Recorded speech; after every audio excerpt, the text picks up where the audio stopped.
Hi, this is Laurie Niles from Violinist.com, and today I would like to tell you how you can use a very inexpensive and easy to find prop to help with your bow hand. The prop is this, a pencil. That's right. You can use a pencil and get quite a lot done with your bow hand. First of all, let's just talk about how to hold a bow or how to hold a pencil like a bow. If your bow hand doesn't look kind of a lot like this, you're probably unnecessarily torturing your hand. I know we talk a lot about very specific ways to place the fingers, but in the end, it should be pretty relaxed. But let's talk about those specific ways first, okay? And then we'll work towards being relaxed. I think the first thing to place would be these two middle fingers. And you see these two joints here on the other side. It's more relevant. That is kind of, you should be able to sort of feel the stick in those joints, okay? Now, another thing about placing hands on the bow. When you're placing your hand on the bow, you want to do it with either the stick like this or like this. If you're looking at like this when you're placing the bow, it's just not a good idea because we don't play the violin like this, right? So we want to keep the stick kind of similar to the way it would be when we're holding a bow. So either upright or like this. So anyway, so these two fingers, you're going to feel the stick there.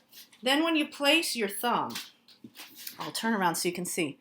It's basically across from what we call our second finger. Okay? And the thumb should be flexible. It should be probably bent. It just basically shouldn't be locked straight. This is a habit that a lot of people get into, locking their thumb. No. So across or even in between or across from the second finger. Then the index finger goes, I talk about the index finger sort of being like lying down, okay? And then the pinky on top, okay? That's our basic bow hand, okay? So now what can you do for this flexibility with your bow hand? First of all, if you are new to the violin, it's helpful just to hold something like this a lot. You know, even if you're just pretty passive about it. You're just watching YouTube videos or watching something on the TV, or if you're in class and you have a pencil or a pen, just hold it like this. Kind of get used to that feeling.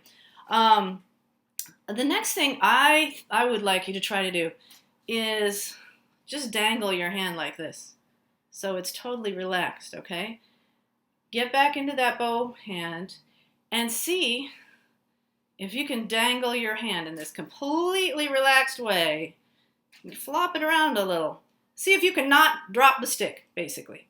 See if you can keep your pinky on there and keep that basic, you know, where the fingers are. They're not going to, obviously they have to be flexible, but try that dangling. Now here are some exercises that are very, very, very common. The first one is you point the stick up and down, and you're going to scrunch your fingers up and then down. You're trying to get the stick to go up and down just with your fingers. This is also the collé stroke.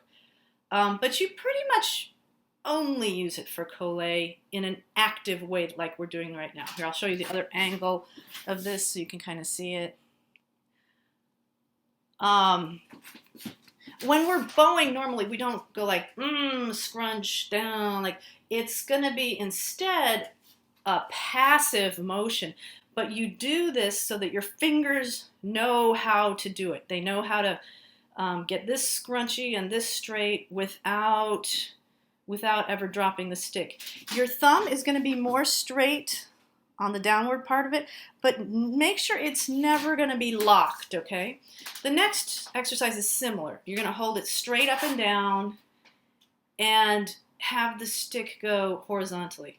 Now, when you're doing this with a bow, you're going to feel a great amount of pressure on the pinky. The pinky holds up the bow.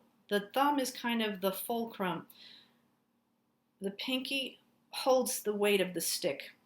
The advantage of doing this with a pencil is that you don't have to worry about that weight so much. You can try to learn to keep the pinky on the stick while, scrunching. You scrunch up as much as you can and go down. And my wrist usually goes kind of down flat and then down a little bit. I'm not doing this though. I'm not moving my hand. It's all from the wrist. If you're having a hard time isolating that motion, you can actually just hold onto your wrist, and see if you can do this. Same goes for when you're going up and down, okay? Because you're not going to be, you don't want to go like up and down. I've had students kind of, it's hard at first to isolate these muscles. Okay, here's the next one. You're going to use that fulcrum of the thumb, okay? And you're going to go like this, kind of windshield wipers. This gets a little hard. You can see my pinky kind of wants to fall off and stuff like that. But this is great for helping you. Basically, all of these are helping us learn how to not drop a stick. Okay, now here's the last one, kind of higher degree of difficulty. It's like a windshield wiper back and forth kind of thing. And the great thing about these exercises is you can really just do them anytime. And I know that for me, when I was younger, I was left-handed. I still am left-handed. But I needed to do a lot of bow exercises to get my right hand up to speed. And sometimes I just would do this kind of thing in class. I mean, I was kind of a violin geek. But I would say that doing these kinds of exercises with a pencil can actually really, really help with your flexibility in your bow hand. So I hope you have found those to be very helpful. I invite you to suggest any other exercises that you know that you can do for your bow hand with pencil.